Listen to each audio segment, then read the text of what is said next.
ಕಿಚ್ಚನ್ನು ನೋಡಿ ಇಡೀ ಕರ್ನಾಟಕ ಇವತ್ತು ಮುದ್ದೆಬಿಹಾರ ಕಡೆ ನೋಡ್ತಾ ಇದೆ.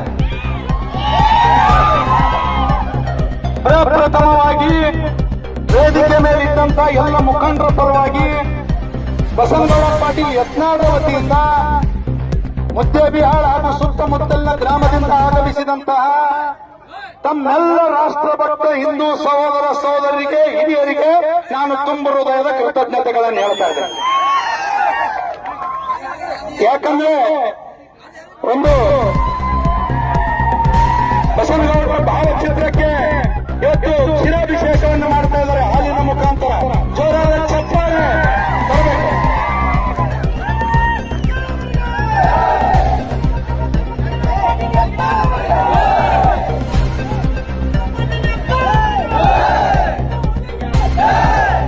ಧನ್ಯವಾದಗಳು ಧನ್ಯವಾದಗಳು.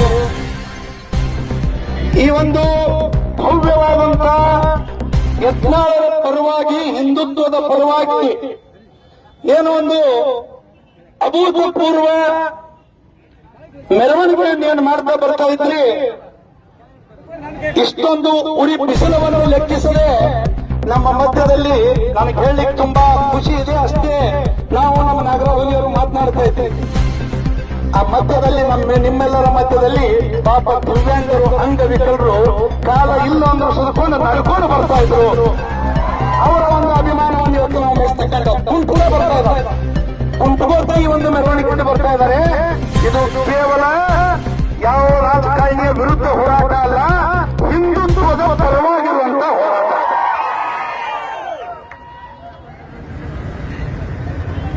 ಮೊನ್ನೆ ಒಂದು ಕರ್ನಾಟಕ ರಾಜ್ಯ ಬಿಜೆಪಿ ಅಧ್ಯಕ್ಷರ ಒಂದು ಸ್ಟೇಟ್ಮೆಂಟ್ ನೋಡಿದವರು. ಯಾರು? ಕುಟುಂಬದ ಮನುಷ್ಯ ವಿಜಯೇಂದ್ರನ ಒಂದು ಸ್ಟೇಟ್ಮೆಂಟ್ ನೋಡಿದವರು. ಏನ್ ಸ್ಟೇಟ್ಮೆಂಟು? ರಾಜ್ಯಾದ್ಯಂತ ಜನಾಕ್ರೋಶ ರ್ಯಾಲಿ ಪ್ರಾರಂಭ ಮಾಡೋಣ.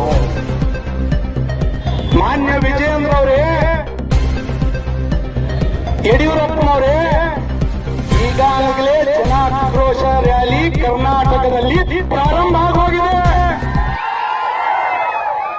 ಎಂದು ಬಸನಗೌಡ ಪಾಟೀಲ್ ಯತ್ನಾಳರನ್ನು ತಾವು ಪಾರ್ಟಿಯಿಂದ ಉಚ್ಚಾಟನೆ ಮಾಡಿದ್ರು. ಅಂದೇ ಸಮಸ್ತ ರಾಷ್ಟ್ರ ಭಕ್ತರು ಬೀದಿಗಿಳಿದು ಹೋರಾಟ ಮಾಡಿ ಜನಾಕ್ರೋಶ ರ್ಯಾಲಿಯನ್ನು ಪ್ರಾರಂಭ ಮಾಡಿಬಿಟ್ಟಿದ್ದಾರೆ. ನೀವು ಯಾವ ರ್ಯಾಲಿ ಮಾಡಪ್ಪ ಅಂತೀರಿ ವಿಜಯೇಂದ್ರ ಅವರು? ಕುಟುಂಬ ಬಚಾವೋ ರ್ಯಾಲಿ ಮಾಡ್ತಾ ಇದ್ದೀರಾ?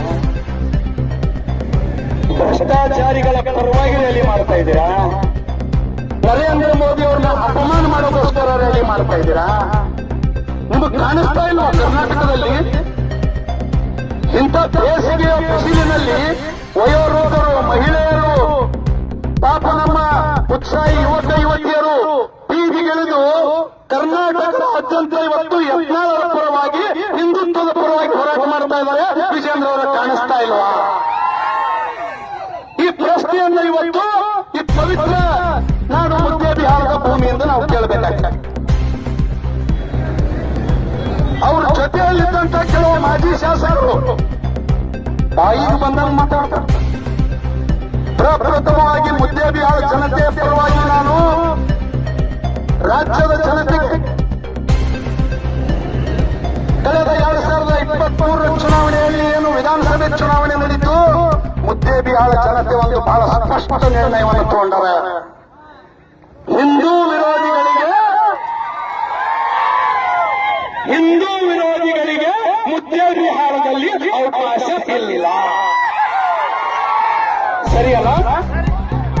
ಹಿಂದುತ್ವದ ಕಾರ್ಯ ಮಾಡುವಂತ ಬಸನಗೌಡ ಪಾಟೀಲ್ ಯತ್ನಾಳರು, ಗೋಮಾತೆಯನ್ನು ರಕ್ಷಣೆ ಮಾಡುವಂತ ಬಸನಗೌಡ ಪಾಟೀಲ್ ಯತ್ನಾಳ್ ವಿರುದ್ಧ ಯಾರು ಮಾತನಾಡ್ತಾರೋ ಅನಾವಶ್ಯಕವಾಗಿ ಅವರಿಗೆ ಮುದ್ದೆ ಬಿಹಾರ ಜನತೆ ತಮ್ಮ ಹೃದಯದಿಂದ ಕಿತ್ತು ಬಿಸಾಕಿಬಿಟ್ಟಿದ್ದಾರೆ. ಹೀಗಾಗಿ ನಿಮ್ಮ ಬಗ್ಗೆ ಮಾತನಾಡಿ ನಿಮ್ಮನ್ನ ನಾವು ನಾಯಕ ಮಾಡ್ಲಿಕ್ಕೆ ಹೊರಟಿಲ್ಲ. ಸುಳ್ಳು ನಮ್ಮ ಕಾರ್ಯಕರ್ತರಿಗೆ ಫೋನ್ ಹಚ್ಚುದು, ಹೋಗ್ಬೇಡ್ರಿ ಅನ್ನೋದು, ನೀವು ಎಟ್ಟು ಹೋಗ್ಬೇಡ್ರಿ ಅಂತಿಲ್ಲ. ಅದರ ಪರಿಣಾಮ ಇವತ್ತು ಸಾವಿರಾರು ಜನರು ಇವತ್ತು ಬಂದಿದ್ದಾರೆ. ನಮ್ಮ ದಣಿಯರ ಮೇಲೆ, ಪ್ರಭು ದೇಸಾಯಿ ಅವರ ಮೇಲೆ, ಅವರ ಬೆಂಬಲಿಗರ ಮೇಲೆ, ಹಿಂದುತ್ವದ ಹುಡುಗರ ಮೇಲೆ ಅನಾವಶ್ಯಕವಾಗಿ ಸುಮ್ಮನೆ ದೂರು ಕೊಡುದು, ಮನವಿ ಕೊಡುದು. ಯಾರು ನಿಮ್ಮನ್ನ ಯಾರು ಕೇಳ್ತಾರ? ಜನ ತೀರ್ಪು ಕೊಟ್ಟು ಹೋಗ್ಬಿಟ್ಟಿದೆ. ರಾಜ್ಯದ ಜನತೆ ಇವತ್ತು ರಾಷ್ಟ್ರಭಕ್ತ ಹಿಂದುತ್ವವಾಗಿ ಯತ್ನಾಳ ಪರ ಇದೆ ಅಂತ ಹೇಳಿ ತೀರ್ಪನ್ನು ಕೊಟ್ಟಾಗಿದೆ.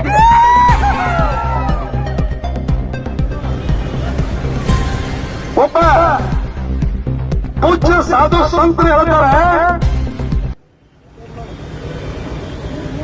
बड़े सौभाग्य से मिला है हमें हिंदू धर्म, राम राम बोलने में कैसी शर्म, जय श्री राम.